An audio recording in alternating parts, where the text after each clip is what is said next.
Welcome to Just an Average Fantasy Football Podcast.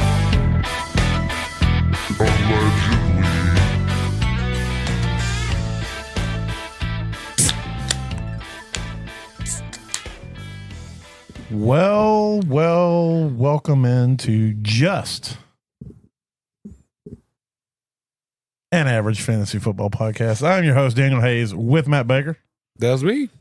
You can find us at avgffpod.com. And you go there. You can go to the Apple, Spotify.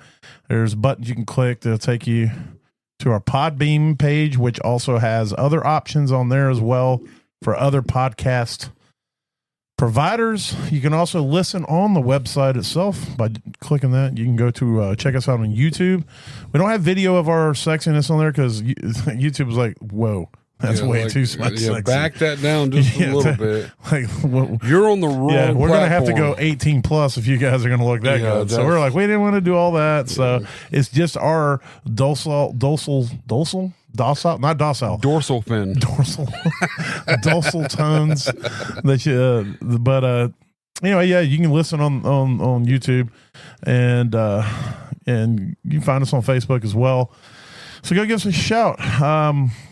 We have bumped up a few listens this week. Shout out to some of my league mates on Sleeper. I'm in several leagues, as is Baker. And we like to throw it in our leagues every season to remind people that we do a podcast. And so our plays have gone up, so we do appreciate that. I did want to shout out a particular league that I'm actually not playing in because I would absolutely dominate if I was playing in it. But I'm helping a buddy out who is gonna not able to draft when they're doing the draft, so I'm gonna help him with that. But either way, I want to shout out this. It's a good name. It is a good name. I'm not sure what we're not sure what it means, and I hope it's not anything that shouldn't be put on the airwaves. That's true. Because I don't know what this word means, but here we go. It's a fantasy league of dads and dink babies. Yeah. I don't know. And dink's all capitalized. Yeah, and Matt made a good point. Does that mean it's an acronym for something like dominant Indonesian narcissistic? I don't know what the K would be. Koala bears. Koalas. That's a safe way to go. Definitely a safe way to go. I don't want to try that too many times. No. We're going to let that one be the only one. But either way, it's. I don't know what a dink baby is. I didn't even want to Google it. I'm definitely not Google. I don't need that on my search history. We're just going to wait and hopefully we get a reply. I want to find out if any of you bastards actually listen. I did want to shout out one of the members just because his name's Fat Booty and is giving me the Same. Yeah. I said that should be your name. I'm just saying. Yeah, you're the original Fat Booty. Mm-hmm. But it was giving me some grief in there, and I'm not sure if it was him or another of the other guys was in there that actually listened to us. But he summed it up as that is basically two drunks making guesses.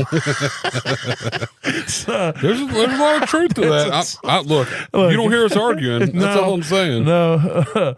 I told those guys I'd give them a shout out. And my buddy Donald, I'm not sure if he goes by. I've only known him through fantasy, or Donnie or whatever. But his DFS 3 is his. That's all I know him as. Yeah.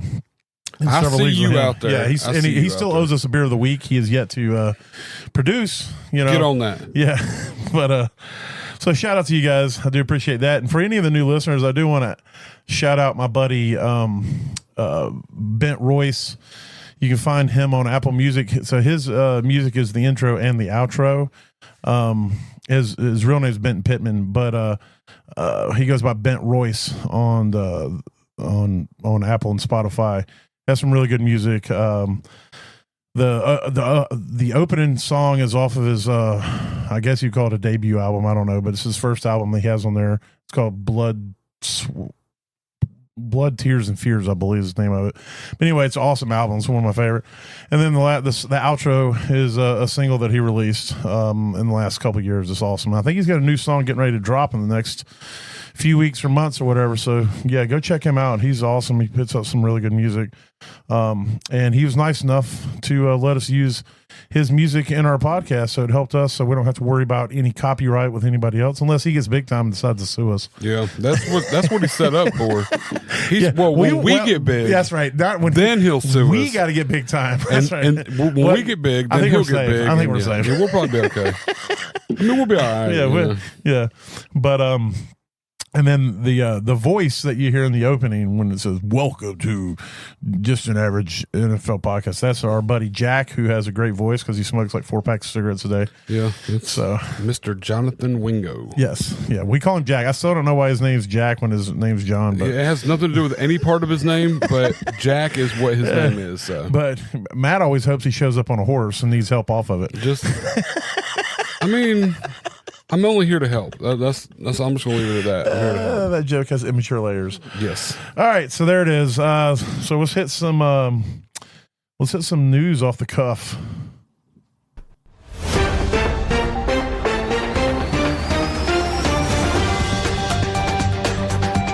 That music is way too intense for the news we're about to bring. It's so intense. Zach Moss released by the Bengals. Oh yeah.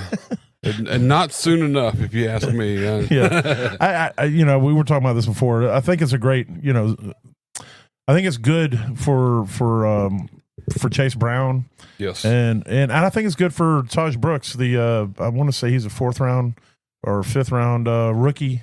Great size speed combo, and I think it's good for him as well. I don't know how much fantasy viability Brooks will have unless Brown gets hurt, but if you're looking for a good cuff and a young back, that would be who you're looking at. But yeah, I think this sets Chase Brown to just be the dude. They also have Samaje Perine still there, but we all know Samaje is about 1,207 years old, and he's never really been. He's a pass catcher guy. He's a 3rd down guy. He's every once in a while he has a big game on 6 catches, kind of guy. Like he'll have a game this season. But I don't think he's going to run the ball 10 times. I think the rushing is going to be mainly Chase and mainly Brooks, unless they bring somebody else in. Obviously, there's going to be a lot more cuts over the next few weeks, and there'll be guys getting picked up off the scrap heap. Matter of fact, I imagine Zach Moss will end up on somebody's roster somewhere. Speaking of that, Noah Fant was cut by the Seahawks last week. I'm pretty sure that was a salary cap casualty. He was part of that trade that brought Russell to Denver, and so, but he, he's one of those guys coming out of college. Everybody expected big things. He's very athletic, but he just has yet to pan out in the NFL. He's flashed a little. He's had some weeks, but not anything with any kind of consistency. I think his blocking is very lacking, which keeps him off the field for a lot of plays. But the Bengals did pick him up because with Gesicki there, what the Bengals love is they love tight ends that can't block worth shit. Oh yeah, but who can catch okay. It's going to be one of those scenarios where it's like, oh, he's going to be good, go get him, and then he's not going to do anything. Well, he'll probably have one game. He'll have like week 3. He'll have like a game where he catches 6 balls for 72 yards and a touchdown. And everybody's going to be like, oh, Noah Fant's about to be the dude, because we all keep wanting that tight end to show up in Cincinnati, but with that passing attack and just and become that staple tight end that we can throw in our lineups. But it's like, no, instead we're going to get what's his name, Tanner. What's the tight end? Tanner Hudson. Tanner Hudson. You get Tanner Hudson every once in a while, who has one of those games like I just talked about, 6 catches, 74 yards. And then Eric All was looking good last year, the rookie, until he got hurt, and he's going to be hurt all this season. Gesicki's even flashed there. Gesicki being very athletic, pretty decent pass catcher, but no one's really been like a solid you can count on. For especially for an offense that passes that much. You would kind of hope that you could find a pretty consistent tight end. So I don't think Fant's going to be that guy. So, but we'll see. I think Eric All was probably set to become that guy until he got hurt, and I don't know when he comes back what he's going to be able to do. But but see, Terry McLaurin, that's that whole thing is just. It's not going anywhere good. He's not at camp. He's hurt with finger quotes. Okay. He's on the pup, but he wants a new contract. He had a career year last year. He's 29. So this is going to be his last real chance at a contract, and he wants to get paid. And I don't I don't, disparage that. But there's reports that he wants to be the highest paid wide receiver. Those have not been confirmed by any reliable sources. They're just, you don't know if that's propaganda that's being thrown out there by the team to kind of make it look bad that he's wanting $33 million a year or what's going on with that. So who knows what the truth is. But what we do know is he had a great year. He really meshes well with Daniels, and he's been through a lot with that organization. And bad quarterback play, bad everything play, bad organization that was just run by a despicable person, and Dan Snyder and everything that went on with that. And now he had a great year. The team had a good year. It seems like this organization is kind of on the uptick. The new ownership, new coaching, new energy, and he wants to be there and he wants to get paid. But now he's saying he wants to get traded because the talks aren't going anywhere, and he wants to go somewhere where he's going to get a check and be respected. Yeah. So we'll see. I'm going to throw it out there just because I had an epiphany. Was it yesterday or the day before, Matt? 2 days ago. That was a good catch, by the way. Appreciate that. I hit the group chat with Matt and Terrell and said that I think that a hot take. I have heard it nowhere else. If someone else is saying this, I didn't hear it. But that I think McLaurin's going to get traded to the Bills. I think that's what's going to end up happening. That's intriguing. I mean, him and Josh Allen would be amazing. Yeah, that would be. He is a crisp route runner. The duo. Yes. And McLaurin's always been just a lunch pail, hard hat, show up, do his job type receiver. He's never really been like a Diggs or somebody who's always kind of been diva-ish and things like that. And he would just work well in that Bills mentality, that Bills team. And I think that with his ability at wide receiver and what Josh Allen can do with the ball, I think that would be dangerous. It's crazy. Like, I'm looking at McLaurin's stats right now, and so how many yards do you think he had last year? 1,400. He didn't even have 1,100. Really? He had like 17 touchdowns or something. He had 13 touchdowns. 13, the last 5 years, 1, 2, 3, 4, 5 years, he's averaged 1,100 yards a season. He's averaged 78 catches. Yeah. He's been identical for the last 5 years. Yeah. Touchdowns is what set him apart last year. Moved him from wide receiver potentially 14 to 20. He was always to that wide receiver 7. He was always that high wide receiver 2, kind of the DJ Moore kind of guy. We always talked about bad quarterback play. Super healthy. I mean, he's missed 2 games. That's what I'm saying. Dude shows up. He just puts on his boots and goes to work. That's what he does. You put him on a team that can score touchdowns, like we saw with them last year. I mean, he's going to be 10 touchdowns. He's a perfect locker room guy. Yeah. And you get him the ball and you give him respect and you make him feel wanted. And this dude will go out there and he'll absolutely put everything on the line. And he'll show up every day for you. I would love to have him in the Panthers, but the Panthers don't need to go after McLaurin right now. The Bills are primed. Yeah, y'all been grabbing. Yeah, we got Renfro and Thielen, baby. Oh yeah, well, and plus y'all been grabbing the first round pick wide receivers the last 3 years in a row or something, right? 2 years, all right. And first of all, second of all, Leggett was a late first round. Okay. I mean, I'm not hating on it. I'm just saying y'all are out here. Let's use our first rounds to grab receivers instead of trading to get them and all that. We got Thielen at a song. Yeah. In my opinion, and he's done great for y'all. He's been great. He's a great mentor for the Panthers. I think. Yeah, definitely locker room. Locker room friendly as well. So yeah, we get him and Renfro on the field. We'll have White Lightning out there. Oh, it's going to be. God, I really do hope that Renfro has a reemergence this year. Just shows back up. I didn't know. So this is interesting. We all know that he missed a year or two. Yeah. He was out with illness. Or was it I thought it was a mental illness thing? Like he was having issues. It was like ulcerative colitis or something. Oh wow, it was an illness. Yeah, okay. Like this dude, I'm sure there'll be more, especially if he gets on the field and does something. There's going to be a piece probably done about in the news or something. But I had no idea. I haven't really dug into it. I just kind of heard them talking about it on a Charlotte local radio station, and I had no idea. I just figured dude couldn't get a team or whatever, but no, he was dealing with like real stuff. Okay. So for him to get back out there on the field, but he has tweaked a hammy or something too. So and it begins. Yeah, but speaking of injuries, Isaiah Likely broken ankle, out for 6 weeks. There are reports that a lot of quote experts feel like he'll be back. He had to have surgery on the foot They think he'll be back by week 1, but you have to take some things into consideration. I mean, he's going to miss all training camp. Yeah. So, and he'll be coming off of an injury. So, I would expect week 3 or 4 before he really starts hitting his stride again. And plus, they still have Andrews, so it's not like it's a necessity for him to be like out there. Right. So, I doubt they're going to want to throw him under the gun, like, straight off out and be. And I think this bodes well for anybody who's got Andrews. Or is going to pick up Andrews in a draft, that at least at the beginning of the season, you should get a couple games with just him as the without the stress of likely potentially taking targets. Another injury you need to monitor is Justin Jefferson, soft tissue issue with his hamstrings. Been kind of dealing with that the last couple of years. And the coach came out and said they were hopeful. Essentially, said they're hopeful he's going to be ready for week 1. So, it's kind of one of those things really need to monitor. I don't want to end up with another Christian McCaffrey situation. Right. Where they're like, yeah, he should be ready, and then he's not. And then all of a sudden it's like, oops. So, but that's basically it. Is there anything that I missed that you have heard? I'm sure there's a lot of tweaks and bangs and bruises going on. We're not going to go through all those. We're just trying to a lot of people highlight some of the blowing it up in camp and all, that's some of the camp hype and all that going on. But tonight, the first game of the first game of the season, the Hall of Fame game. Trey Lance is going to start. And we'll see how that goes. But it's kind of like what's the word I'm looking for? To put somebody that's probably never going to be in the Hall of Fame starting the Hall of Fame game.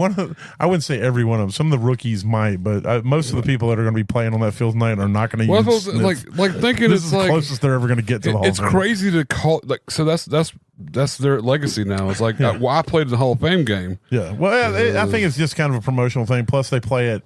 Where is it? Is it Cleveland? So they play it in Cleveland where the Hall of Fame is and stuff like that. It's Hall of Fame weekend. This is the weekend that all the inductees it's all going on. Yeah. So, but I think they should. I think they should at least tell them, hey, you have to play your starters for a quarter in the Hall of Fame game. You got to start them. Put them out there for even if it's a few plays or a series. Let them run one series. Let them run a series. And at least give the Hall of Fame game a little bit of credence for people. I have never watched the Hall of Fame game. I haven't either. There's been very little want to watch it, but I don't really care. Now that Trey Lance is starting, I might watch it tonight. Hell, I don't. Marion Hampton's playing. That's and I think Trey Harris is going to get some playing time, and I'd like to see those guys. But if you're going to have Trey Lance thrown to Trey Harris, I don't know. I'll get to see how good Trey Harris's ability to protect against the pass as a defensive back, I guess. Intercept the ball from the defender. That's what's going to happen, right? All right.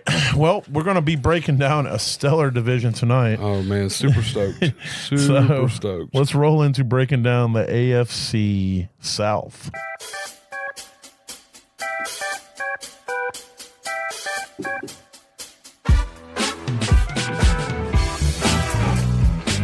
That's a groovy beat right there. Listen that bass. Yeah, they were getting down when they made their recording. Oh yeah. All right, so we got the AFC South. This division is a dumpster fire of terribleness. So, which means it's probably going to be a very competitive division, and they have 3 teams make the playoffs. amongst themselves. So I think we both have the Colts at the bottom. Is that right? That is correct. Mine, they're way at the bottom of mine. We'll start about the bottom. I got the Colts going 6-11. I've got them 3-14. So last year, surprisingly, they won 8 games. Which was news to both of us. Yeah, I was super shocked. I'm still shocked. I don't believe it. I think somebody lied to me somewhere. But they, of course, they got Daniel Jones. They brought him in as a 1-year, $14 million contract, 13 of it guaranteed. And I think Daniel Jones is going to start the season as a starter. Anthony Richardson is back out there. There's been a lot of good talk. So maybe this will be enough to push him. He was injured, so we'll see how long he can stay healthy. Nope, he's injured again. Are you serious? No. I was like, dang. I mean, I probably am accidentally serious, but yeah. Khalil Herbert was brought in as well. He's going to probably be the backup to Jonathan Taylor. Those only real. I mean, Daniel Jones is the big acquisition over the offseason when it comes to signings. But I mean, I guess that is a starting highest paid quarterback in the league once before. So They did go and grab Tyler Warren with the 14th pick in the draft, the tight end out of Penn State.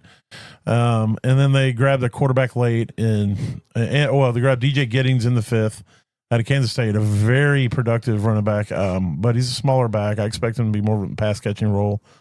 And then Riley Leonard, the quarterback out of Notre Dame, they got in the 6th. Baker almost picked Riley Leonard as his sleeper. I'm like, dude's going to start by week 4 or 5. This guy could win you championships. You heard it here. You want my hot take? Yeah. But yeah, there's not really much to say here. The quarterback position is. I mean, we don't really know, honestly. I feel like we know what Daniel Jones is. Daniel Jones is a meh.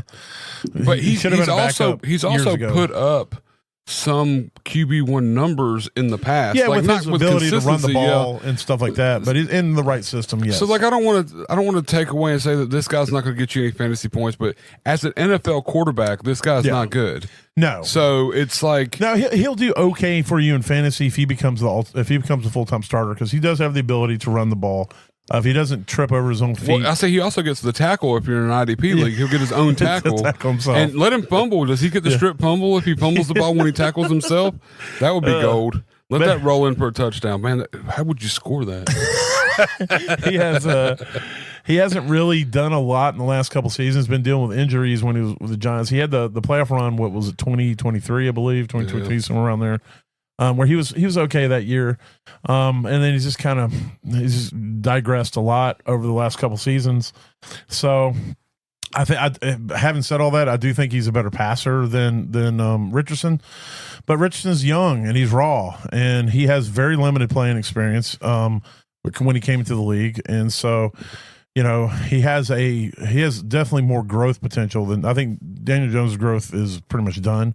Yeah, and he's where he's going to be. Yeah, Anthony Richardson is still forming what he's going to be, so he could still be something. Of course, you got Jonathan Taylor in the backfield. Dude's an animal. He's an absolute beast of a running back when healthy. At the end of the season last year, he won people championships. He was just dominant. They finally started leaning on him towards the end of the year, and I think that's going to. I'm hoping that they realize that, and they're going to start the season that way. This year, he's been kind of, we're going to talk more about him, but I've been investing a lot in Jonathan Taylor this season because I feel like you can get him at a value where he's going right now. Yeah, and then at the wide receiver, you got Michael Pittman and Josh Downs, for your two main receivers there. Pittman is a really solid receiver. It's just he hasn't really had a competent passer to get him the ball, and even with that, what was he, 13th last year? Yeah, he finished 13th overall last year, and I mean, or not last year, year before last. Last year he finished at like 41. That's okay. Yes, I was about to say because I was grabbing my phone because I was like, wait a minute. Yeah, so we're going back to when they had who was the quarterback? It was not Phillip Rivers, Matt Ryan. No, it was Carson Wentz. 3 years ago. It might have been or Carson 2 Wentz. years ago. It was one of. I know they had Matt Ryan for a season. Yeah, I'm pretty sure it was Carson Wentz. They had some they were going through Wentz, veterans there for a while. Yeah, he effed up playing the Jacksonville when they could have made the playoffs. So I can't remember. But yeah, I know there was a situation where, but there was one season when Michael Pittman finished 13th overall. Yeah, which is I mean, he's got potential's potential. there. Yeah, he's definitely a great possession receiver. And then Josh Downs is kind of your budget Amon-Ra St. Brown type receiver, and plays a lot bigger than his size, and then you got all these other scrubs. You got Pierce and was Ashton Doolin, and then they got the rookie was that Anais Smith? Is that the rookie that's been making some waves this offseason as well? Out of, I want to say he's out of Georgia. My phone's not wanting to open. But either way, there's outside of Downs and Pittman, there's not really anybody that's Anthony Gould. No, that's not him. No, it starts. I might be thinking of the wrong team, but Adonai Mitchell. Mitchell, that's second year. Guy. Yeah, I'm thinking of the Jets. That's who I'm thinking of. Okay. My bad. There's Adonai Mitchell, and then there's the dude that's with the Jets who got drafted this last year, and then I think there's another A receiver that got drafted in the last couple of years. I get confused all the time. Yeah. Of course, you got Ashton Doolin, who's also got an A in his name. So anyway, well, that's basically it. Yeah, there's not a lot going on there. I mean, I think your fantasy viability relies mainly in Jonathan Taylor. And a little bit in Pittman, and Downs. just because of the value of where you can get them in drafts. Exactly, and Downs too. I mean, I think you can get Downs pretty late, but either one could potentially. It's going to really hurt them if Richardson is the starter. I believe. True.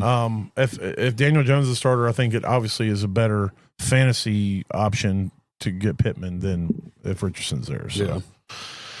All right. Well, that's the Colts. The next one I have on the list is the Titans. That's correct. I have them with the same record. I have the Colts at 6-11. I have the Titans also going 6-11. I have them 5-12. 5-12. So that's pretty close. It's the same thing essentially. A game one way or the other. Yeah, it's not a big deal. Of course, the Titans had the number 1 overall pick. Went and got Cam Ward. I like Cam Ward a lot. He's to me, he is a little bit of a gunslinger. But he's got swagger, he's got drive, and he has a short memory when it comes to making mistakes on the field. Not to say that he doesn't try to correct his mistakes, but he doesn't live in it. He doesn't live in it. It's like Baker. When Baker's pretty good about throwing an interception. There's a lot of similarities, I think, in their game. To be honest with you, now that you bring that up, and their attitude towards stuff, where they're going to go out there and they're going to do their job and do it the best. And they have, I think Cam Ward's a little bit more athletic than Baker, but I think there's a lot of similarities in their game. And I just now, I hadn't considered that until you just said that. Yeah. They brought in Tyler Lockett, 1-year, $4 million deal. We'll have to see if he's got anything left in the tank. He's a fairly decent possession receiver. There's the real value. Van Jefferson, man. Yeah, Van Jefferson. I'm telling you what, he gets traded in the NFL as much as he gets traded in fantasy between us. Between me and you. Yes. Yeah. I mean, I'm going after him everywhere now that he's on the Titans because he's going to get a week. He's going to. My favorite thing about Titans camp right now is every single wide receiver that they've drafted, whether it be Shamir Dyke or Eric Ayumanor or the one that they picked up off the unsigned, that's Restrepo. Restrepo, yeah. Whoever they bring in, it's immediately, oh my God, this guy's going to be the next such and such. Go get him. Yeah, because they don't really have another receiver, on the roster as somebody that's going to, they think is going to step up, unless you're talking about Van Jefferson. So I think a lot of it's hype. A couple of those guys may not even make the roster, but those things will pan out. I think Calvin Ridley is sneaky in this season, and we'll definitely talk more about him later. But I just think that he's going to be the main target getter on that team. But he's playing for a rookie QB, so you have to always take that into account. But this offense is going to be, I think, in a better position than it was last year as far as what they're going to want to do and how they're going to want to do it. I think they're going to focus a little bit more on the tight end position, try to do things to help their rookie quarterback out. So Chig Okonkwo could actually start seeing some of those payoffs that we've been waiting for. Somebody as athletic as he is at tight end. I feel like he's one of those guys too that we keep like. He's going to have a good year this year. He's going to have a good year this year. I mean, he's only going into like his 4th year or 5th year or something. But it's not even that long. But we see the potential. We know the athleticism, like you said, and it's got to break. Something's got to give. It reminds me a lot of Njoku. Njoku, you'd see flashes of him early in his career, and it's like every year you're like, this is going to be the year. And then finally it broke, and he finally started doing the things that we thought. So I think there's some similarities in that as well. Yeah. And then the backfield still, it's no big names, but there's value there. I think Tony Pollard is a value in these redraft drafts, even in some of these sleeper dynasty drafts, just based off where you can get him. Yeah, if you can get it, you can get him super late. And I mean, he didn't have a super productive year last year, but they did use him. He's going to get the ball. I mean, right. And then Spears is one of those guys that he doesn't need a ton of touches to be viable. Mm-hmm. If he gets 10 to 15 touches a game, receiving or running, he's gonna get you fantasy points to be able to fit into a flex. And at any point in time, if Pollard does start to slip up, miss games, miss tackles, miss blocks, whatever, we could see more Spears, and he could potentially be a a guy, especially with a rookie quarterback. You know, they're always looking for that. Hey, Will Levis isn't playing quarterback, so you don't have to worry about Pollard making tackles. Oh, yeah, that's true. That is true. Whew, man. That takes a load off of my mind. Well, it's more probably that's why Burks got hurt so much. Yes. Was tackling the defender from the ball thrown to him. Had to play defensive back at wide receiver. But yeah, I think you're right. Spears is definitely an option to throw in to have because he does have flex value, I think. And he definitely has value if Pollard goes out. Yeah, cuff value. So Pollard's definitely very sneaky. And then the big thing is how. What is Lockett going to be? Is Lockett going to be somebody that's going to be out there every down, or any of these other younger receivers? That second or third receiver on the team, what kind of values are going to have with a rookie quarterback? Yeah. And but I think the main people I'm looking at in this offense is going to be Calvin Ridley and the running backs, and then maybe Chigakonkwo. Maybe look at Okonkwo, yeah. So, but again, we both have them going pretty low, so we don't expect a ton of offense this year. Yeah, I will say I saw an interview, or not an interview, but a press conference with Cam Ward, and he said some interesting things that were very mature for his age, talking about how he watched his dad go to work for years to a job that he didn't like to pay.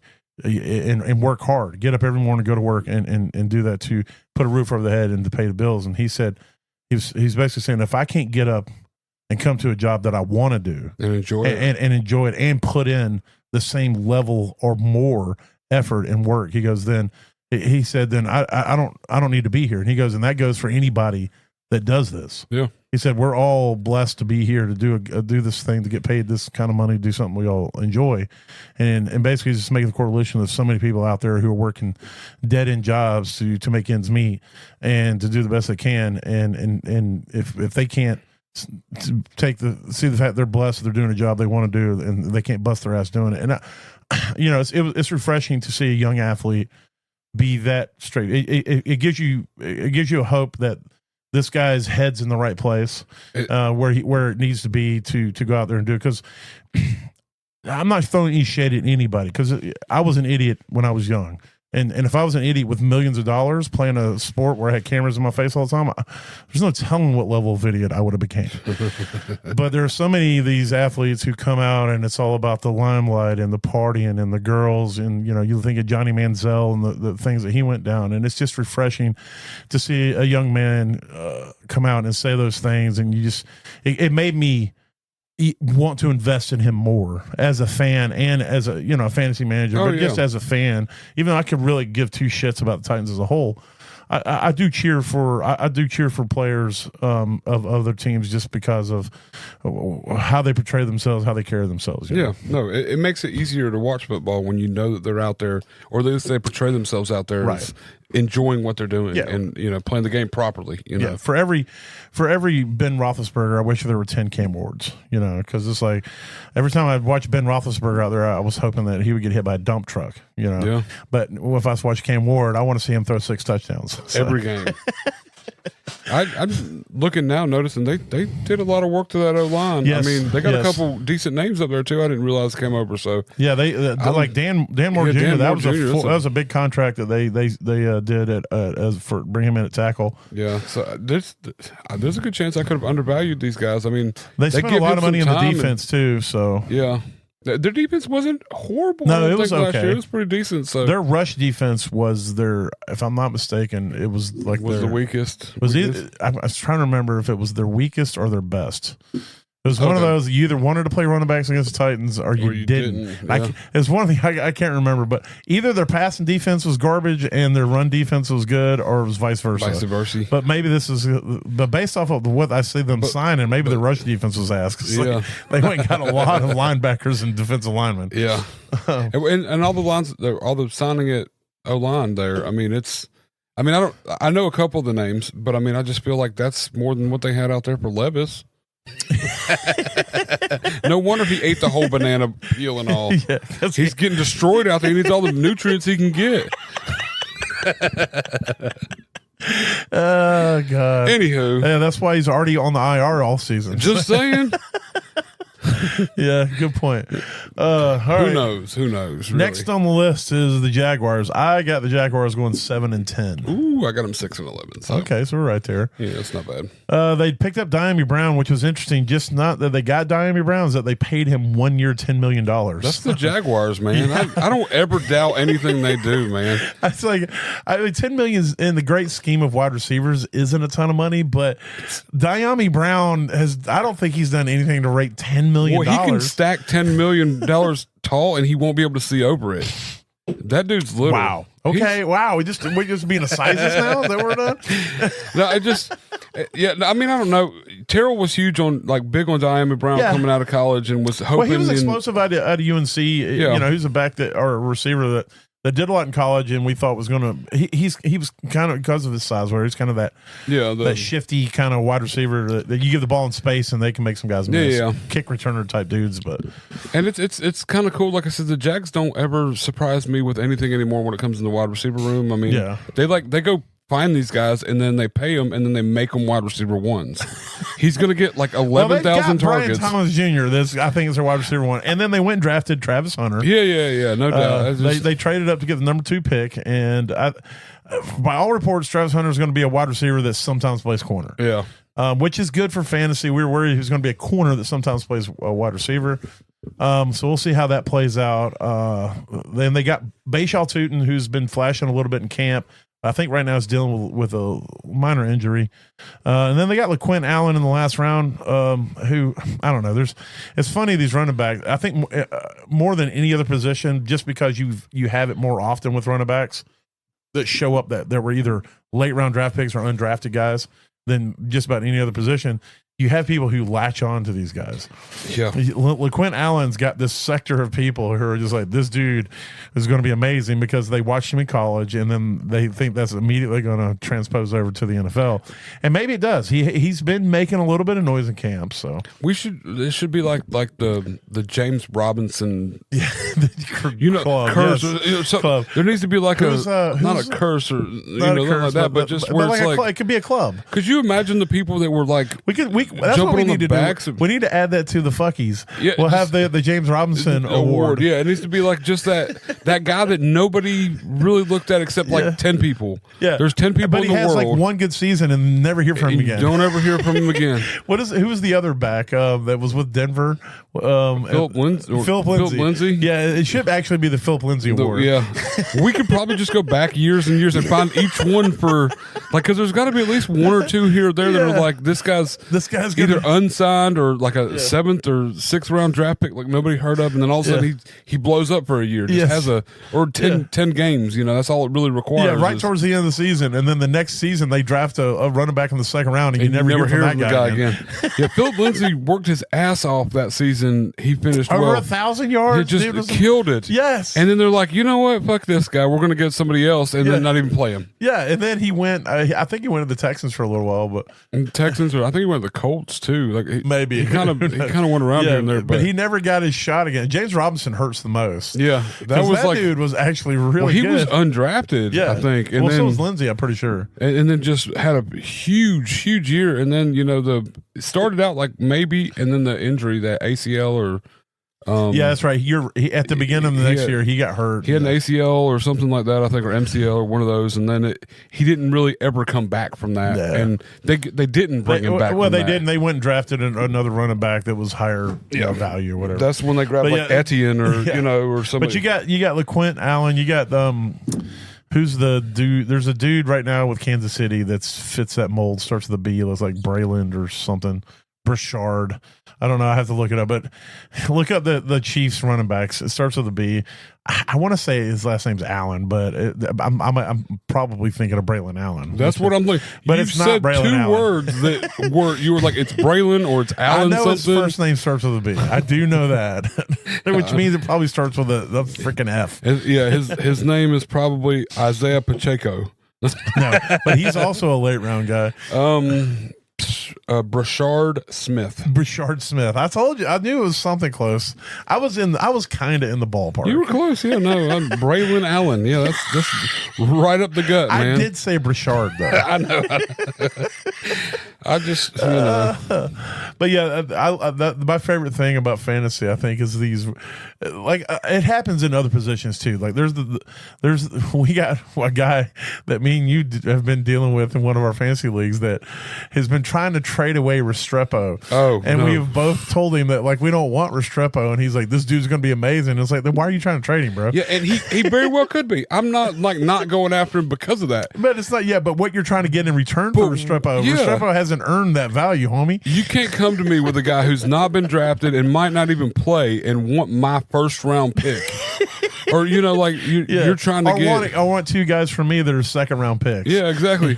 You want me to give up freaking Mbuka and a third for Restrepo and a second? Like, actually, in his defense, I think it was Restrepo in the first. Oh, well, even still. And it was Mbuka in a second. I just, it's like, it's just hilarious. They latch on. And you know what? I may eat crow week 3 when that dude has like 600 yards already or something crazy, but I can't do it. I just can't do it. No, I cannot. Not an undrafted. Go look at the percentages of undrafted wide receivers it's do very, anything in the NFL. Very low, yeah. But yeah, so there it is. I think we've covered all of Jacksonville. Yeah, the running backs is that's what we need to talk about. Yeah, I mean, you got Etienne still there, and which could have a comeback year. Well, I've been hearing some interesting talks about Etienne this year. So you got to take into account that the head coach, who's also going to be the offensive coordinator for Jacksonville, was the offensive coordinator for Tampa last year. Mm-hmm. And you saw what they did with Rachaad White. Yep. Rachaad White was very inefficient. But they just kept using him. And that's either going to be that could be Etienne this year. It could just be Rachaad White, just volume based. Just keep giving him the ball because he's very good at catching the ball. And as much as I like Tank Bigsby, I should remember his name. My dog's name is Tank, and I call him Tank Bigsby all the time. Yeah, but Tank Bigsby looks to be like the better running back on the team, the best running back on the team. He only caught like 7 passes last year. Yeah. So I don't project him to be the pass catching guy. He did, I think, one year, maybe his last year in college, he caught like 30 balls. So maybe he has that, but he hasn't shown it really since he's been in the NFL. So I don't project him to come out there and be the all around running back. I would love that. Yeah. But I still think Etienne is going to be a huge part of this team. Yeah. Well, I mean, he's still football young too. I mean, he came out with drafted 3 years ago. And he missed the whole first year, with the injury and everything. So he's only really got 2 years under his belt, right? So I mean, he could easily, we're running backs where they get 5 good years. Yeah, if they're elite talent, like he was a first round pick, you get 50 good years. Well, Derrick Henry is 2 running backs.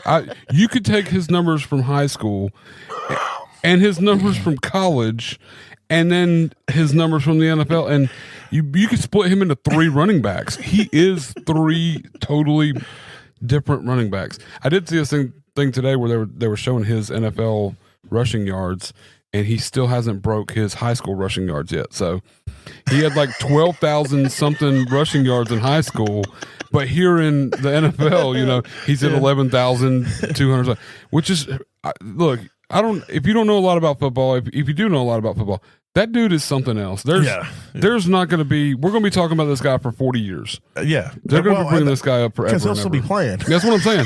He's going to be starting for the Ravens in 40 years. Yes. Or I could easily. He'll be a coach. He'll be like a running back coach. He could be a player coach. Yeah. Yeah. I either saw Nick Saban saying this, or I saw somebody telling a story about Nick Saban saying this, but whenever Derrick Henry was a freshman and he was at Alabama, yep. And he wasn't picking up like the pass blocks, and he was just getting destroyed in the backfield, and the running back coach or somebody was just like eating his lunch, just giving him the business, and Derrick Henry was like all down and stuff, and so Nick Saban went up to him and just kind of gave him a little pat, to kind of tell him, hey, it's okay, everybody gets yelled at, and he's like, Coach, listen, in high school, we didn't have like plays and stuff. They just like gave me the ball and told me to run. I never had to block. Like I don't know how to do this. Like I need y'all to have some patience. Yeah, like I'm learning how to be a running back. Yeah, I've always just been a running back. I've always just been like I've just been the offense. Yeah, they just gave me the ball and I ran. Like I didn't know I was supposed to block. They shouldn't even have played a quarterback for him in high school. He should have just been direct snap, run, and just go. They might have. I haven't watched the games. That's true. It could have been that way. Yeah.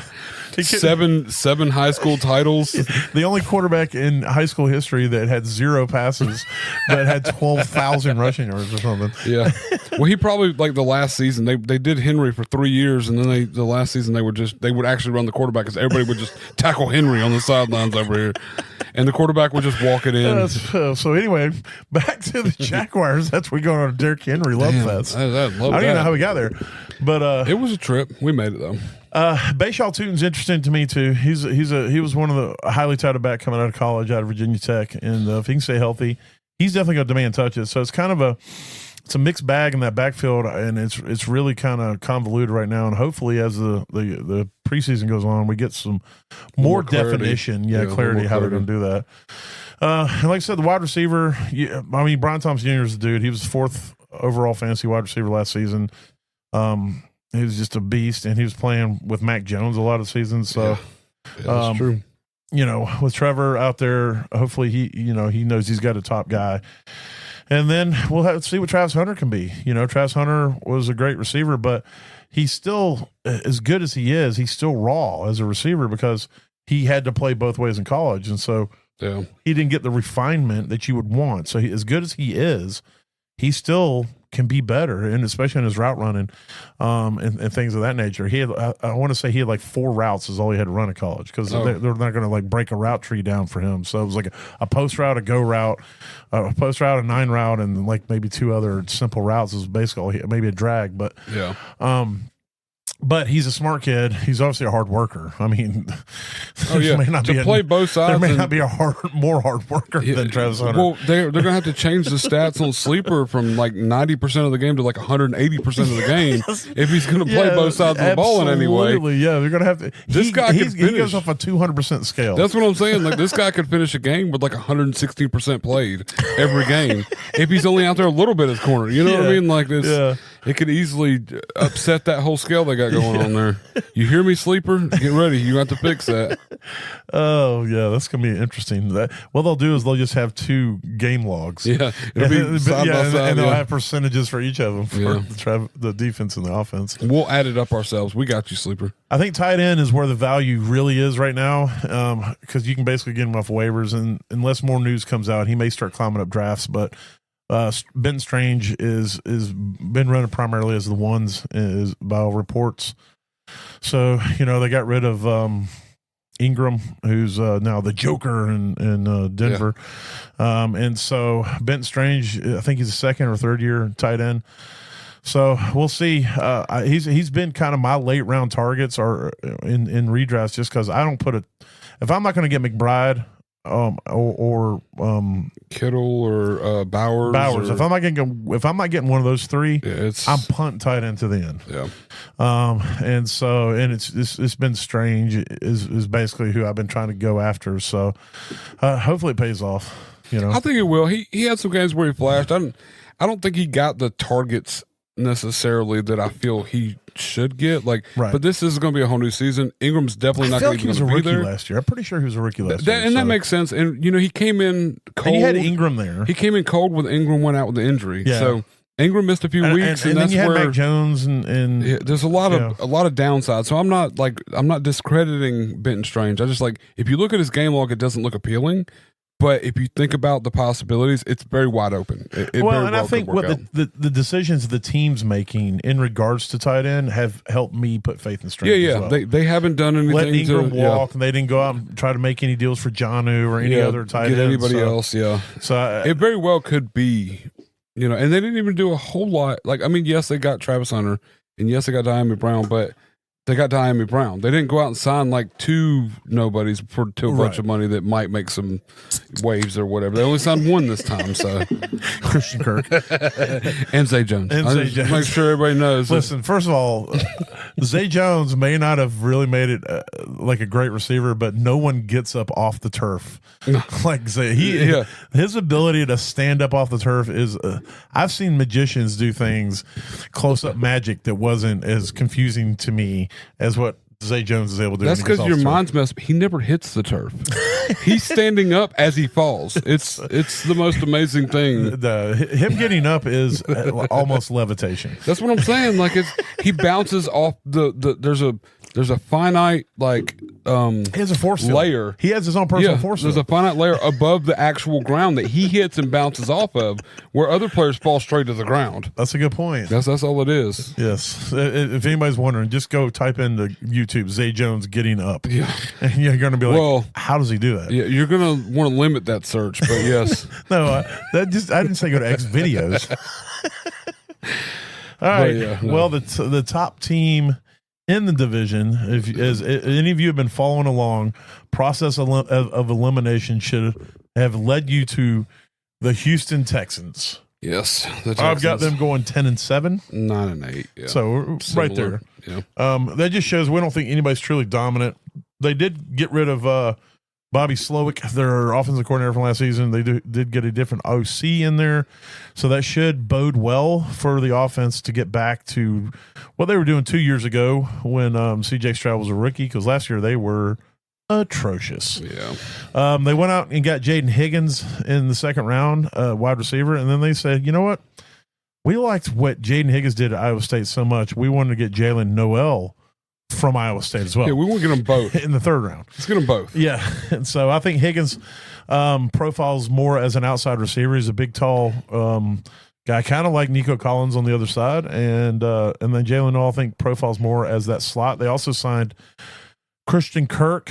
Oh yeah, we talked about him earlier. Yeah, they picked up Woody Marks. Woody Marks has just become interesting because I should have mentioned in the news Joe Mixon's down with an injury and looks like he's going to miss substantial time. Yeah, I did see that he's going to miss some good time. And so Woody Marks has gone up the trending, I guess you call it. And then but they also went and got Nick Chubb. So we're going to see probably at the beginning of the season we're going to see if Nick Chubb's got anything left in the tank. Which could be interesting. Fingers crossed. For sure. It could be interesting. So where are they at? They're there. They still got Ogunbowale there. Hey, love that name too. It is a great name. But like I said, they signed Christian Kirk. I think Christian Kirk's going to come out more as a slot. So Noel may not be somebody that gets a ton of value or a ton of work this season, but in Dynasty, he's definitely somebody you're going to want to roster. And you got C.J. Stroud, who as a rookie, we were just like, this dude's the next thing, And then last year they fell off. I don't really think it was so much as Stroud. I just think that offense as a whole took a step back. Nico got hurt. Diggs got hurt. And Joe Mixon became that offense and, for the most part did pretty good, especially for fantasy. But I expect CJ to step back up this year. He's another hardworking, good character type dude. I think he's just going to go out, goes out there and just does what he needs to do to get the job done. And I think his focus is in the right place. So we'll see, if they can get that offense back on track. Their defense is already pretty good. D'Amico Ryan, the head coach, is definitely he's going to put a good defense on the field. Well, a lot of what they dealt with last season was injury too. Between losing Nico and Tank Dell, and Mixon went out for a few weeks, and Tank Dell, yeah. There was a lot of injury and a lot of target loss. Right. So you got a second year quarterback scrambling, trying to figure out what to do when you lose all your key pieces. And then the play calling was his ass. It was all over the place. Yeah. So there was a lot there. So hopefully that kind of comes to a little more fruition. Everything kind of a little more solid. Nico can stay healthy. Yes. These rookies, and even if he doesn't, if these rookies can step up, and I think one of the things they realized last year is if Nico goes down, they really lose that dominant pass catcher who, exactly. you know, kind of 50-50 guy.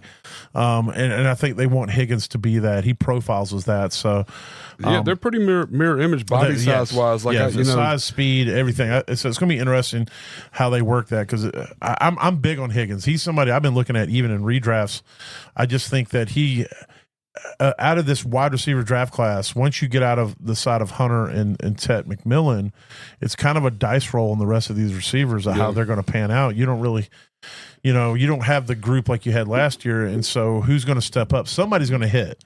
Oh yeah, he's got a good path. Yeah, and so I think he, to me, that's where I'm kind of putting my money is with Higgins and him. I've picked him up quite a few places too, because like we talked about before the podcast and everything, I'm a big fan of these teams that have two big, like, good receivers, good threats to the defense, because you can't cover two guys that can stretch the field. Right. And I mean, so one of them's gonna always be a problem for defenses and stuff. So, and he's got all the earmarks to potentially be a Nico Collins in this same offense, you know. So it could run both ways. I don't think Nico's played a full season since he's been in the league. He hasn't. I mean, and you know, then sign a Christian Kirk, who's sometimes he's been kind of a down the field guy or a slot here and there, but he's been injured the last 3 years. So. Well, I think Kirk as a slot receiver, Jacksonville's biggest issue with Kirk is they tried to turn him into their down the number field guy. The big guy. That's not what Christian Kirk is. Christian Kirk is a slot receiver. Yeah, you know, and so I think he's going to he'll bring a lot to the table when it comes to mentoring the younger guys, and bringing some stability to that slot position. Somebody that I feel like C.J. Stroud can depend on to be, you know, get him the ball in a pinch, kind of like what Adam Thielen is for Carolina. Yeah, for Carolina and Bryce Young. Yeah. I completely I wanted to call him Braylon. Oh, there you go. I got Braylon stuck on the mind. But for Bryce Young, just a solid receiver that knows how to get open. He's not super flashy. He's not super fast. Nothing, whatever, but he's just a professional receiver. And I think Kirk can be that. To some extent for Stroud, and he's definitely a more calming influence, I think, in that locker room than what Diggs was. Oh yeah, you know? Definitely. And so we'll see. I got big hope for them. Right now, it's just the running backs is really the huge question for me. Dalton Schultz is a tight end there. He's an older guy. He actually isn't as old as you think. Really? Yeah, he's one. I might be wrong, but I'm pretty sure when you look up his age, you're gonna be like, oh, I thought he was like 32, and he's gonna be like 27. Well, he's 29. Oh, okay, so he is. He's running that. Yeah. He's running that. He's 7 years experience. But he runs like he's 46. Yeah, no, he definitely does.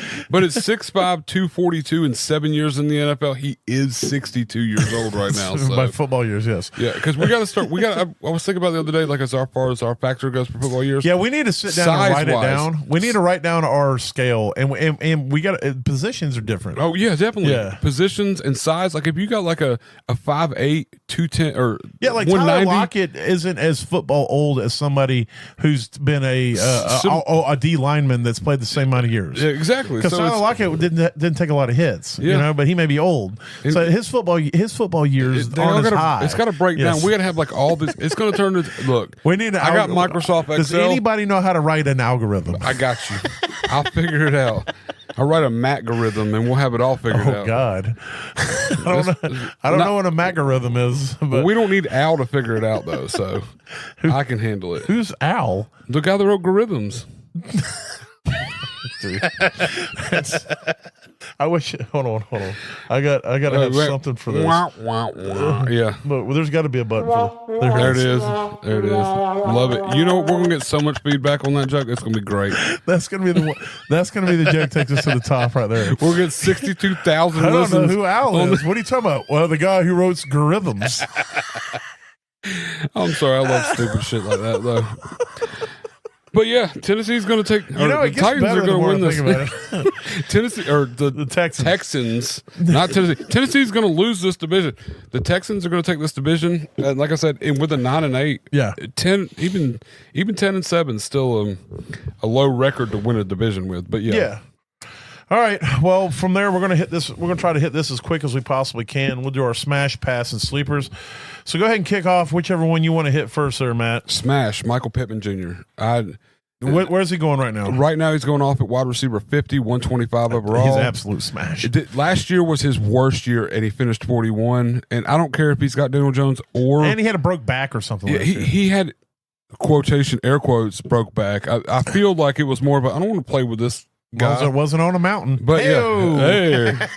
But it's like it's one of these situations where if you can give me a back who is in 3 or 4 years in the league has finished in top 20 or better, and he's going off at 50, I'll take that chance every day. And if Daniel Jones does start, I think this is a good thing for Michael Pittman because he can easily get where he was last year or close. Without the touchdowns, of course. That's what put him up to 13. But if this guy finishes 25, you got super value in this. And I just think you can't go wrong. Anybody with Pittman's potential, you can get at 50 as a smash. That's what I'm saying. Like, I mean, you could have called him a sleeper, and I'd have gone with that.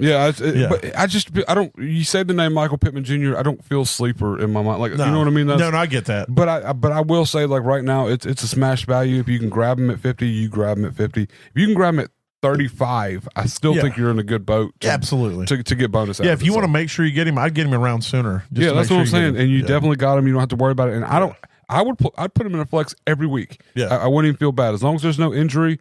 I don't care who's starting. This guy's going to get his targets. He's going to get points on the board. I agree. All right. Well, my smash is Jonathan Taylor. That's amazing. We both same team. We haven't finished in last. We both took our smash from him, so it's kind of a weird thing. But I think with yours is more about the value. And for me, it's more about the fact that I just think that they realized last year that this offense needs to run through Jonathan Taylor. Yeah.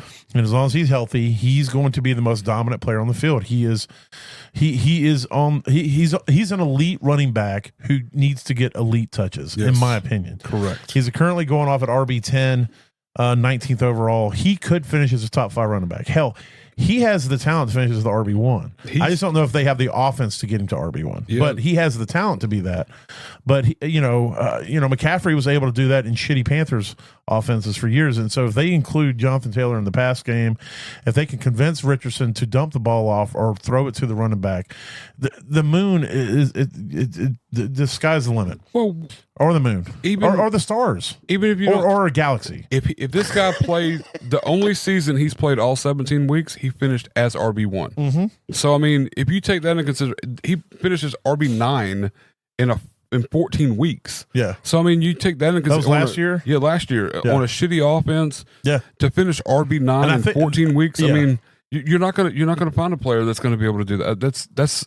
And we just talked about the money they invest in the O-line. Yeah. And so, I just think that Turns all it all systems go for Jonathan Taylor this year for me. I love that. I do. I love that a lot. All right. Well, if we're going to go that, then I'll go I'll stay with the same team on my pass. My pass is the Colts quarterback room. I think the Colts are passing on the Colts quarterback room right now. Yeah. I look, Richardson is the most fantasy explosive player probably in the NFL if he can figure the passing side out. Yeah. Richardson has such a wide range of outcomes at the quarterback position. It's astounding. He could be the quarterback 30 or the QB1. He did that last year. Yeah. He had 1 week he was QB 31. Yeah. And 1 week he was QB 4. Yeah. So, his range of outcomes at that position is astronomical. The problem is that unless he's my second QB that I'm taking a dart throw on late in a draft, I don't want shit to do with it. And I definitely don't want to draft Daniel Jones, even if he's a starter, unless I'm just fucking desperate in a super flex or something. His rookie year, week 4 against the Rams, he had 25 pass attempts, 11 completions, and was QB2 for the week. Exactly. And that's the game. I'm pretty sure because he didn't play week 5, did he? No, he did not. He played 33%. He had similar. Oh, so week 5 is when he got hurt. Week 5 is when he got hurt. Okay, I thought it was the end of week 4 that he got hurt. He had 11 completions. Yeah. 2 of them were touchdowns. Yes. And then I guarantee they were both Alec Pierce. If you go look at Alec Pierce, what it was that week 4 of that season, he had two catches for 86 yards or something stupid, and 2 touchdowns. I'm going to look it up because I really do feel like that's what it is. But dude finished QB2 on the week and only had 25 attempts. And only 11 completions. That is absurd to me. Yeah, that's what he brings to the table. Yeah, if he can stay healthy, his range of outcomes is is virtually impossible to predict. And so he could either win you a week. Alec Pierce. Oh, it wasn't. It might have been Ashton Doolin then. Alec Pierce had one reception for 38 yards. Was it a touchdown? No, it wasn't a touchdown. So let's check Doolin. Doolin was a similar.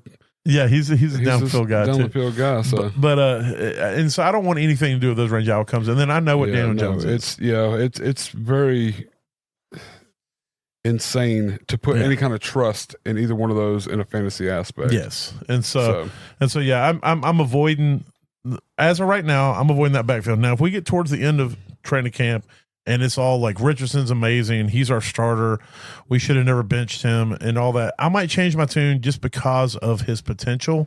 But even if I'm drafting Richardson in a draft, I'm drafting somebody else. If I hear all the, if so I might hear, go like Stafford and Richardson. I want somebody that Brock Purdy or some Richardson. Somebody that can have some stability with, and stuff. But I would not ride Richardson as my main dude at all. If the news comes across the wire that Anthony Richardson's starting and everybody's saying he's great and everything, I'm drafting Daniel Jones. Because by week 3, Daniel Jones is going to be starting because Richardson's going to be hurt. He's going to be injured or he's going to be out of breath and he's going to have a hard time. That means your prediction will be fine because Daniel Jones will play week 3 and they'll be like, shit, we're going to have to get somebody else in here. Riley Leonard will start week 4. Yep, Riley Leonard's going to be like, I'm the guy, dude. Yeah, just put me out there.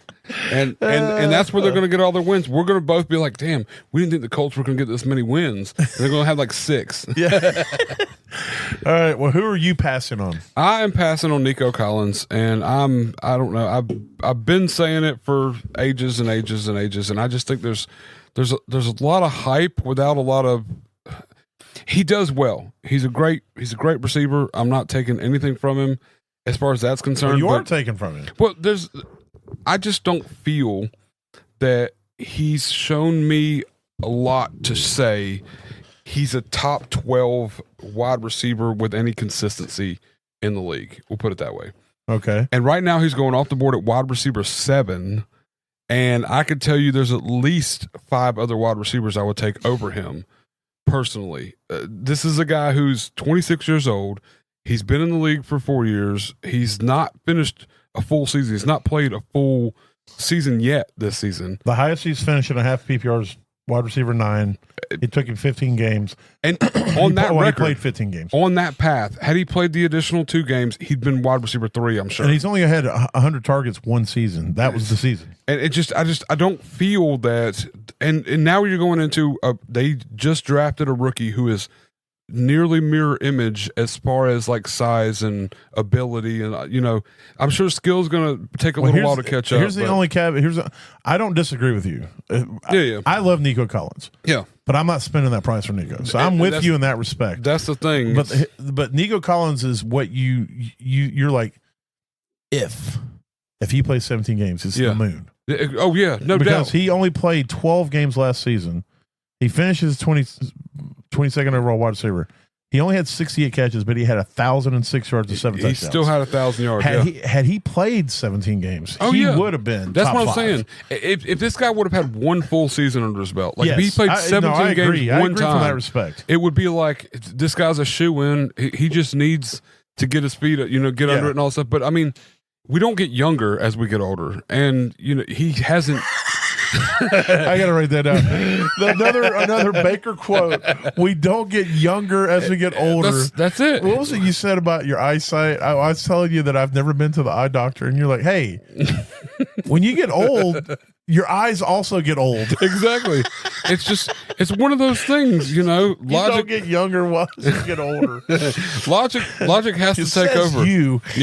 Tell that to Ponce de Leon. But I just don't. It's hard for me to really like put a lot of faith, like a wide receiver 7 faith in a guy who We're just going to gloss over the Ponce de Leon joke. Oh come on. It was as good as my algorithm joke. So I mean, sorry. I'm sorry. Go ahead. But yeah, like it's hard for me to put a lot of faith, like wide receiver 7 faith in a guy who not only has made it a full season, who also hasn't been wide receiver 7. The potential's there, yes, but it hasn't. Wide receiver 9 is the best he's had. Yeah, you're definitely drafting him. If you draft him where he's going right now, you're drafting him at his ceiling. And I don't like drafting anyone at their ceiling. That's the highest, right. you know. So I mean, it's tough. I get if you have the 101 in your draft, whoever you're drafting at their ceiling. Oh yeah. I get that, but I'm just saying, if I'm drafting 9th or what's his? You say he's going off at 13. ADP is 13. So that you'd be at the turn. So if you're drafting at the 1-2 turn, you get Jonathan Taylor and you take Nico Collins there. But the problem is that I can take Brian Thomas there. Yeah. Brian Thomas Jr. is somebody I think can finish as a top 5. I don't think Nico can be a top 5. I think he has the talent to be the best receiver in the NFL. I don't think he has the durability. Let's say you can get Drake London later than you can get Nico Collins. Drake London has finished as the wide receiver 5 already. And so has Brian Thomas been the wide receiver 4 already. And they're both going after him. Exactly. And he's played – Drake London hasn't missed a game since he's been in the league. Right. So he's missed – so you're looking at a guy who could potentially do – if he does a repeat and ends up with – the same thing what he did last year. He's going off at 9. AJ Brown's going after him. I'd take AJ Brown over him. I mean, I don't know if I'd take Ladd, and it's not that I don't need the Ladd back and forth. I don't need the Ladd haters coming at me. It's just that I don't know that Ladd plays the role in his offense. That he's not the alpha of his offense. He's not going to be the. He may look whatever. He's not the Nico Collins of his offense. Yeah, a lot has to happen in Ladd's favor in order for Ladd to be the guy. Yes. So I see what you're saying. I mean, I'd be tempted to take Garrett Wilson over him. Garrett Wilson's going wide receiver 15 right now, but I'm a little bit higher on Jets than most this year, and that's still near the 3rd round too. Right. So I mean, you could literally pass on 34th overall. Yeah, you could pass on Nico and grab a running back, or I mean, in some redrafts, depending on the scoring, you can grab Josh Allen right there. If you want it, single quarterback, or if you want to go and grab somebody like that in the front, but like if you're going like Achane, Josh Jacobs, Bucky Irvin, Jonathan Taylor's going at 19th overall. Yeah, Chase Brown 24th overall, Kyron Williams 26th, even Brees again. I'm higher on the Jets at 30th overall. So there's a lot of other talent that you can grab that has a lower floor and the same ceiling. Yeah, or a higher ceiling. Or higher, yeah. Yeah, but, because, again, as much as we think Nico has the talent to get there, he's not. He's played 4 seasons. Yeah. This isn't like he's played a year and a half or 2 years or whatever. He's played 4 seasons. He has not played more than 15 games in a season. In any season. And the one time that he did play 15 games, he still only made it to 9. Yep. And what is this offense? And that was the year that there's the best version that the Texans offense have had with him there. They've looked the best they have. And so are they going to get back to that? And now you bring in a lot of young talent at receiver, which I think will help him ultimately. Yeah. But I don't know that it'll help him get to that one. It's going to go, like I said earlier, with the back and forth. It's going to help take some of the defensive pressure off sometimes, as long as the wide receivers are good. And if the wide receivers aren't good, he's going to have more pressure. Yes. So I mean, you can't beat out what you haven't done yet. You can't be what you haven't done. I'll say I agree. It's hard. It's hard for me to get on board with that. Well, yeah. When there's other stuff that's like Genty going right now at running back 6. I think Genty has the potential to be an amazing. I love Ashton Genty. He has not played one fucking snap in the NFL. You don't know what's going to happen. Okay? Yeah, exactly. And so you're telling me I got to take him at RB6? No, I'll take Devon Achane, Josh Jacobs, Bucky Irvin, Jonathan Taylor, Chase Brown, Kyron Williams, Brees Hall. I'll take all those over Ashton Genty because these guys have actually done something in this league. Yep. And now next year, if Ashton Genty balls out this year, just like when Jahmyr Gibbs, who I had the same feeling about last year, I wouldn't take him as high as he's being drafted. Well, I would be taking Jahmyr Gibbs high this year because he's done it. He had a good year last year, but he didn't do it at the beginning. Yeah, it was slow, and it took an injury too. I mean, you think about it, with Montgomery going down for a few weeks, that kind of helped boost Gibbs' stock. Is Gibbs going into his 3rd year? I think so, yeah. Yeah. I'm talking more about his rookie year. Yeah. Last year was his 2nd year. Yes. Yeah. But yeah, so it's I'm with you. But that's I don't like drafting people at their top. I can't draft Nico Collins. If you're telling me I can grab Nico in like the 3rd, early 3rd, late 2nd, something like that, I mean, I take a shot because I know I could see him finishing as wide receiver 15. But just wide receiver 7 is just, it's like you said, it's a ceiling. He's never done it. Yeah, exactly. It's not even his ceiling. It's beyond his ceiling. Beyond, exactly. It's above and beyond it. I mean, if he plays a full 17, I can see him getting to wide receiver 7. Yeah. But he's never played a full 17. So I can't do it. All right. Well, sleeper. off that, who's your sleeper? Sleeper's Tajay Spears. Going off his running back 41. When they did use him a little bit at the end of the season last season, and in a midst of Tony Pollard's injury and stuff, like he missed a couple weeks, he was way more efficient than Pollard was. I just think I think I don't watch the games entirely, but I feel that Tajay's got a little bit of a blocking or a game script problem. Like he's not out there where he needs to be when he needs to be. But he seems like a good running back when he does get the ball. He's super explosive. He's quick. He's a good pass catcher. He's finished decently with the limited work. And all it takes is for Pollard to slip up again, and maybe Tajay takes over the reins. It could. The biggest thing with Tajay, and I don't know how it sits like this, but he's basically got like bone on bone, I think in his knee or something. And so everybody keeps waiting for that to manifest. They keep waiting for that Todd Gurley type situation. Yeah, to become the but as far as talent, so he's going off. Where is he being drafted right now, you said? 40 running back 41. So that's basically where he finished last year. He had he only rushed the ball 84 times, is less than his rookie year. He averaged just under 4. He averaged almost 5 his rookie year. But he had he had way less targets last year, but he only played 12 games. So the biggest question is, what is this Titans offense going to be? They're under a whole new regime, and how are they going to utilize the backs, and what is Cam Ward, how's he going to utilize the passing game with the running backs, things like that. So he's definitely a value. I talked about him earlier when we were going through the teams. He's somebody you can throw in a flex, I think, and still get fairly decent value. And I think he's going to be used more this year than he was last year. And the thing about it is Pollard isn't Jonathan Taylor, and he's 28. Derrick Henry. Yeah. He's not a staple. He's not a household name. Yeah. So if you push Tony Pollard out, there's nobody that's going to be screaming. Yeah. And so the rope I don't think is as long for if Tajay comes out there and has a couple good games, and they're like, hey, this dude, for where we're trying to go and what we're trying to do as a team, this guy is more in line with what we're looking for. Maybe we need to give him a little more opportunity and see what we're going to get out of him. I mean, like I said, he's only 24. I mean, Tony Pollard's going to be 29 during the season this year. You know? So there's, and I don't know what the contract is that they signed for Pollard. This could be the last shot. A lot of them 3-year contracts, they signed. I'm sure. Without looking at the third year. Yeah, I'm sure he had some void years and stuff. I don't think it was a big deal. So this is probably the last year of the deal for him. Unless I probably should look it up now, because I feel like they may have extended Pollard. Now that I'm thinking about it, I don't think I heard anything about that, but there's a possibility. Yeah. But I don't know. I think that if given opportunity and we see Pollard kind of fall back, I think Spears could potentially take over and be better than 41. You know what I mean? Like I'm looking at. Yeah, he signed last year. He signed a 3-year deal. Last year was his first year with him. So right, and so the biggest thing is his dead money.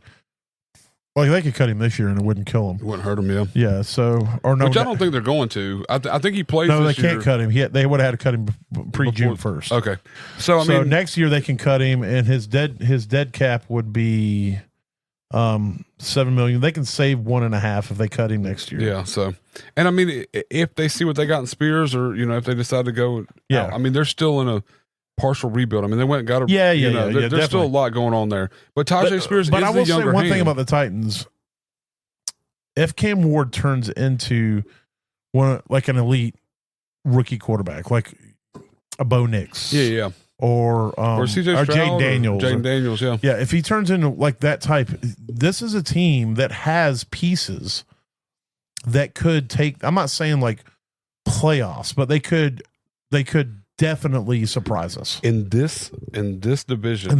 They could make playoffs. Yeah, well, they could if it turns up. Like if something turns over. If Cam Ward turns to be who they are, this coaching staff seems to be a competent coaching staff. Their defense isn't terrible. It's a fairly solid defense. They've improved a lot, and so if they turn into that close games, yes. I mean, if they could pull a couple like field goal games and take.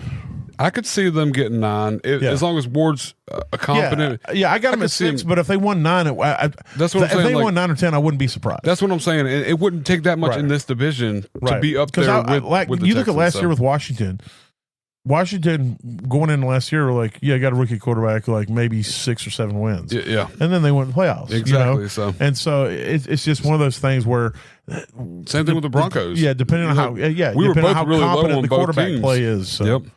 With good these teams with decent defenses, and then they get a quarterback that's competent to come in. Yeah, we can't really honestly predict. Like I'm guessing, but they could easily turn up to the Broncos or like we saw with the Commanders last year. So crazy enough, I went with the same team that you did with my sleeper. I went with Calvin Ridley. Okay, Calvin Ridley is the best pass catcher on this team. Yes, he is going to be getting the bulk of the targets. He's currently going off at wide receiver 32, 74 overall. If he stays healthy this year, he's going to finish as a wide receiver 2 minimum. Yes, definitely. He will get the target volume, and that's where he'll be. He is a very good receiver. And if he gets some competent quarterback play, because you got to take into account, where did he finish last year? 27 overall with Will fucking Levis. Yep. Okay, and Mason Rudolph. Yes. So like that is like that would that would be like, hey, here's a plate of dog turds. Do you want this to eat? And I'm like, no, bring me something else. And you're like, all right, cool. And then you turn around, and you walk out, and you come back in, and you bring the dog turds back. That's when it's like heaven when you put Mason Rudolph in for Will Levis. Correct. But what you did this time, you sprinkled a little bit of garnish on the dog turds that made them look a little nicer. They look prettier. Added some corn. Yes. Yeah. And so he had horrific quarterback play. If Cam Ward is a competent passer and Ridley stays healthy, how many targets did Ridley have last year? 120. Okay, and how many? 64 he caught. So he caught 50%, just over 50%, and he's still got 1,000 yards. Yes, if you give him 120 targets from a competent passer, and he catches, I don't know, 60%, 65% of those, he's going to be an absolute value. Yeah, I mean, you're looking at, let's say, at yard per catch, so 7 yards, and he gets yard per catch. He averaged 15.89 yards per catch. Okay. So let's say he gets 30 more catches on 120 targets. 3, 4, that puts him at 1,450 essential yards, and no telling how many more touchdowns. Right. Let's just say, but even if it isn't any more touchdowns, it's no more. Yeah, that's 40 more fantasy points. 45 more fantasy points. That puts him over 200. I have to go see where they fit. But when he had 235 last time, he was wide receiver 4. Right. So, I mean, not last time, but 5 years ago when he was with the Falcons, his last really good year. But yeah, no, so this guy has the potential to be a top 5 back or 5 wide receiver. And even with shitty play with Jacksonville, he still finished 17. Yeah. So, I mean, and you give me 17 and you're getting him at 32. So it's like, if you give me 24, I'm happy. He'll finish top 20 this year. As long as he stays healthy, I think he's going to be a top 20. Since he's been back, he hasn't missed a game. Yeah. So and if you listened to us at all last year, I was not big on Ridley. You weren't. Yeah. But my problem with Ridley wasn't Ridley; it was Will Levis. Yeah. It was, and it was the team. The team the around whole him. atmosphere. And so I think that they have competent quarterback play, competent coaching, and so I just believe that you're getting a hell of a value getting him at wide receiver 32 right now. So yeah, I like that. All right, well there it is. That's the AFC South. We are going to next week be moving to 2 podcasts a week. I just now told Matt Baker that. Now I'm learning this. Yes. So I don't know what days of the week, but we do darts on Wednesdays, so we can never do a Wednesday recording. But what we'll probably try to do is do a podcast on Monday or Tuesday, and then try to do a podcast on Thursday or Friday, depending on what our schedules, mainly his schedule, works out to be, and go from there. And that's basically how we'll ride through the season. Is we'll try to do two a week as we go through the season. We try to do one that talks about the week that was, and then we try to do one that sets up the week that's coming. And then if we ever start getting paid to do the podcast, we'll do 10 a day. I don't give a shit. Yeah, exactly. But until we start getting paid, we're just going to do the best we can. I'll have to do 5 a day. Still got my job a little bit. Depending on how much we get paid. I still want to do my job though. I like what I do. You're telling me right now, if I paid you $500,000 a year to just do a podcast, you would still try to do the... Oh, yeah, 100%. You would just do it bigger. I would probably do the podcast at night. What I would do is cocaine so that I could do both. And I mean that allegedly. Yeah, no, I do. I love what I do. I really appreciate it. It's like mining for gold, man. It is. And it keeps me busy and keeps me like feeling good about...